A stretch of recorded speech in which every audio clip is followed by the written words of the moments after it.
Hey, joining us now on the MARR Army Rock Show. I'm very excited to have a brand new band. You know, we love when we could do this for you guys and bring the MARR Army brand new music. And they're not new to us. They're friends of the MARR Army Rock Show. They're friends of Mid-Atlantic Rock Reviews. But we have the new band, Through the Wake, here with us. Guys, welcome to the show.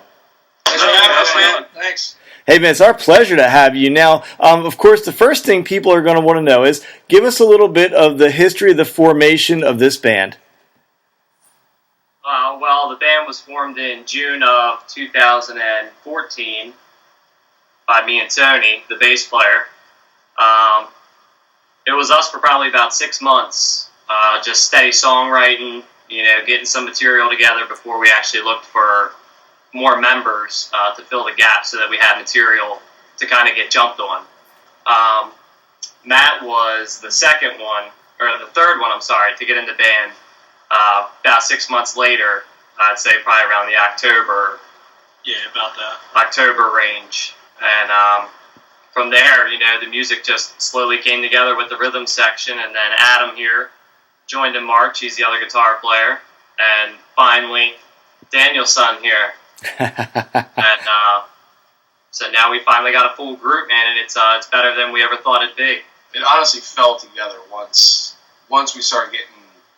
I felt once Adam got in, along with Matt, it was steamboat from there. It's like dominoes. So the first song came out, man. I had a chance to spin it. I guess it was just either 2 nights ago or something before we set this up. And the song is titled Inside Out. And guys, honestly, I know all of you, but I'm from the heart, man. It's a very, very cool song. I absolutely love it. So tell folks a little bit about the writing of this first tune. Sure. I don't even think I liked the riff when it was first brought up. Tony came to practice with that wild beginning, that bass rhythm. He's like, Jojo, listen. And I guess the rest of the guys are really the ones that were like, yeah, that's got something. I actually believe me and Adam left you and Matt alone for a practice, and that we came back and you guys had other parts written. Oh, that's right. If I'm not mistaken. That was really funny. That's a good song that everybody literally had an influence on. Exactly. Everybody. That's why I'd have to say we probably have to go with that as well. Yeah. Now, tell me a little bit about the production of the tune. Did you guys do this yourself? Did you go to a studio, or did you? I know you all are able to record stuff. So, did you produce this in house, or did you go somewhere? Good old Tony Corelli at the Deep End Studios. He's the man. Yeah, Tony did a great job on this. Yeah, Tony's a good go-to guy. So hey, man, when I listen to the tune, I like the harmonies in that chorus. Now, is that the magic of the studio doing something with Dan, or who's the other singer in the band? Dan did. I did perform them in the studio, to be honest. I did perform all of them in the studio, but we will have backing vocals. We will have harmonies live when you see us. They will be there. Yeah, man, and listen, it wasn't a trick question. Dan, you did a great job on it. I mean, I love the harmonies in that thing. So talk a little bit about that. How hard is it to harmonize with yourself? It's not easy because you get it's almost like muscle memory when you're singing a melody. You kind of get that feeling. It's just something you do every time, and you just go right back to it once you write a song out, and it's actually ironed out. And then to have to go back and you're changing it, it's interesting because it's almost like there's a template there for what you have to do, and you have to pitch it up whatever interval you're going up. If you're going up a third, which is pretty much what these are. A lot of that, I have to say, Corelli was a great help with some of these things. Some of the harmony ideas I had, there were a few things he actually brought up and suggested, and we kind of worked from both and took the best, and what you hear is what we ended up with. Hey, man, it came out great. Now, you guys put out on your Facebook page, which, hey, great job, by the way. You already got almost 500 likes, and you posted out there for your fans to ask some questions. So I made note of a couple of them here for you. One of the questions. I'm fidgeting on my phone. I got them right here for you, man. I take care of you guys. The first one I saw mentioned there was, where do you guys get your songwriting inspiration from? Yeah, there really is a lot to go with that. I can let these guys elaborate on the music end, but lyrically speaking, I tend to write a lot about relationships in my life and different people that have touched my life in some way or another. Maybe situations I've been in or my past or where I think my future's going. situations like that, I try not to, write songs about, taking fast girls and fast cars and some of that played out stuff. But, I try to just keep it real, I guess.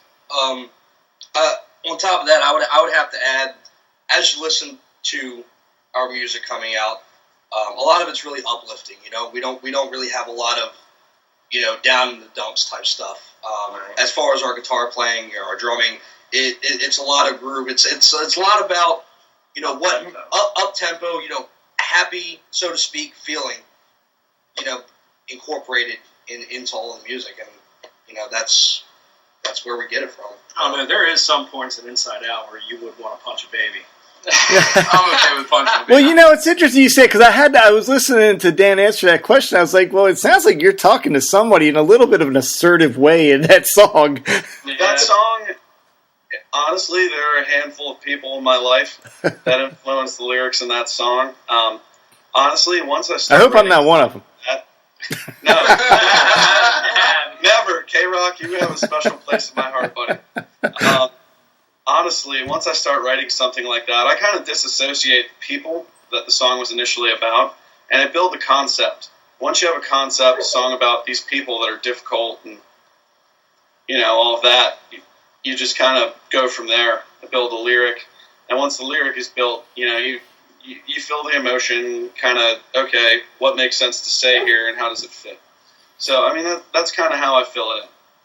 So, it's a question I almost never ask bands, but one of your fans asked this question, so I'm going to ask it just to make sure we cover all the things they want to know. How did you guys decide on a band name? That took a while. Yeah. Joe changed it probably like 40 times. That's not an exaggeration. They had a dozen band names before I got here, and I was like, all right, guys, before we even talk about doing anything else, we need to have a band name. I didn't sleep well last night. We had a name, Shattered in the Wake, for a long time. This was the standing band name from the time I joined until about 2 months in. Oh, look, I'm going to take you back. Before I joined the band, their band name was Complex Aggression. Yeah. And that was terrible. Complex Aggression was his idea. Shattered in the Wake was mine.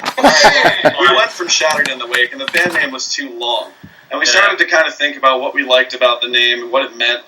And I kind of thought that, a wake is kind of, a thing about like in the water. It's kind of a struggle, and you can kind of compare that to life. And together we're bringing this music to kind of help ourselves get through the wake. And I think that if people can't say your band name drunk, they'll never remember you. That was a big argument for Jeff. So, I'm still campaigning for a band to name their band Everything Else Was Copywritten. So one of these days there's going to be a band called Everything Else Was Copywritten, but I don't know. Maybe that's copywritten. I don't really even know. But so, hey, I like one of the lyrics. Dan, we were talking a little bit about the lyrics, and the talk about the part, take a good look inward and turn it inside out. Elaborate a little bit on that. That's kind of, a lot of these people are, they're playing in everybody else's sandbox, and they got a real mess in their own. It's kind of the idea is, maybe you do just desserts if you paid attention to yourself instead of everybody else. That's kind of the thought in that. And that, sometimes when I'm writing a song or, coming up with lyrics for something, honestly, that lyric came up, we were playing the song and going through the parts and working on it, and I came up with that at practice. We don't always write like that. But when it does come up like that, it's usually pretty special. It's just like, yes, I got a name. This song is actually referred to as Tasty Cake before that. There's like demo recordings. Best name ever. There's like working titles for a lot of our songs. They're silly as hell. That's my fault, But, we're working on it. Tasty Cake Fade Out. you gotta keep the fun in it. Did I answer the question, I guess?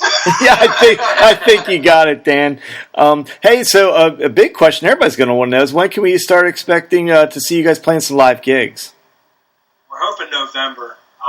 We've been talking with 24/7, and all of October was booked. So we're really wanting Auto Bar for the debut show. So just still waiting to hear some dates. Definitely a weekend, though. It'll definitely be a weekend. So I don't want to hear no bullcrap excuses saying you got to work the next day. Bullcrap, dude. No excuses for Yeah, that. we really want to pick somewhere all age so everyone, can attend. We also were trying to look at saving people money on parking. They had Sure. some free parking, so yeah, we're And that really definitely limits looking for options Auto Bar. as well, but Auto Bar's the best choice. Now, the folks that want to check it out, there's a lyric video out there for your debut single. Take a good look. I'm sorry, that was a lyric. Your debut single. Sorry about that.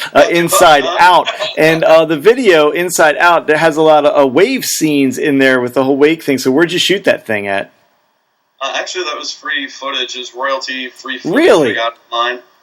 And I took it and spliced it up and cut it in and just made the lyric video out of it and worked in the pictures of the band that we took.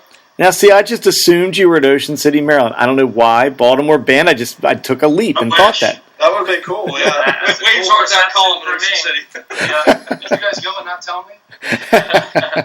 So, hey, how many, if you're allowed to tell me, how many tunes do you guys already have in the tank that you are worked out and are ready to go with? 7. Three total in the studio.